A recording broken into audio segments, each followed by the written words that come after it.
Welcome, jesters. New York and New Jersey can pay for their own tunnel.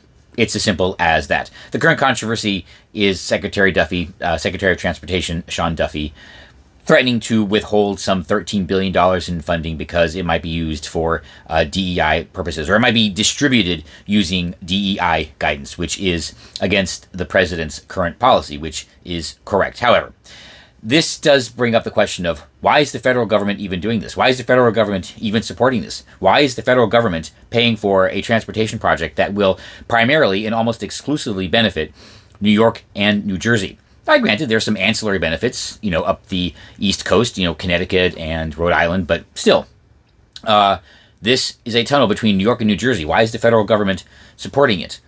The question really is, why is the federal government supporting any of these infrastructure projects? Why are we letting the politicians get away with taxing us to then distribute our money back to us for these projects?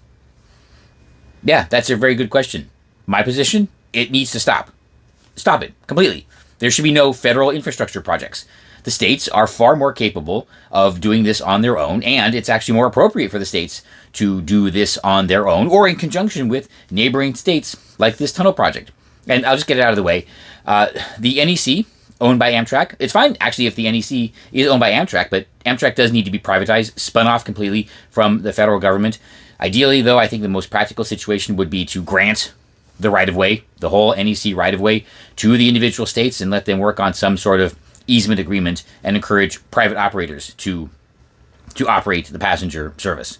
We know it can be profitable. If Amtrak can make money on that route, imagine what an actual bona fide business can do with that route.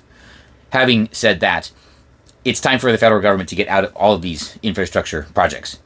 It might have made sense in the past when the United States was developing or when certain territories were still developing, but at this point, the federal government really has no business doing this. Even if you look back in history, probably one of the greatest national infrastructure projects was the Transcontinental Railroad. Even then, it was only half financed by the federal government, and that's because half of the railroad was over federal territories, territories that had not been incorporated into states at that time. So even then, the share of funding was proportional to whoever controlled the land. Okay, well, none of the land there is controlled by the federal government, so why is the federal government paying for it? Right? We are not a developing nation anymore. New York and New Jersey are fully developed nations. They would have fairly high ranks on the global GDP index. They're more than capable. Well, they're Democrat run.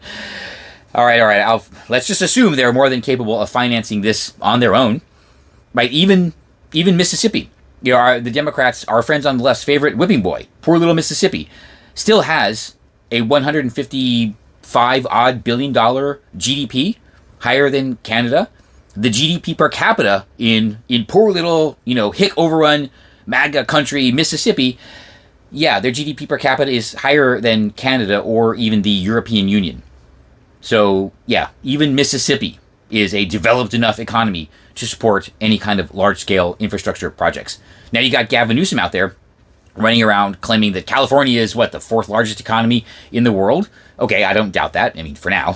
But, okay, California definitely does not need federal infrastructure money. They can build their own damn train. This whole thing of taxing us and then sending it back to the states, it has to stop.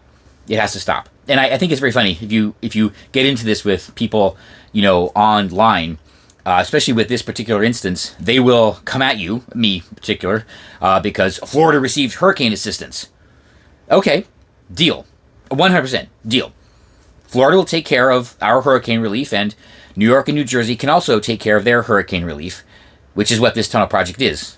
It is hurricane relief from Hurricane Sandy.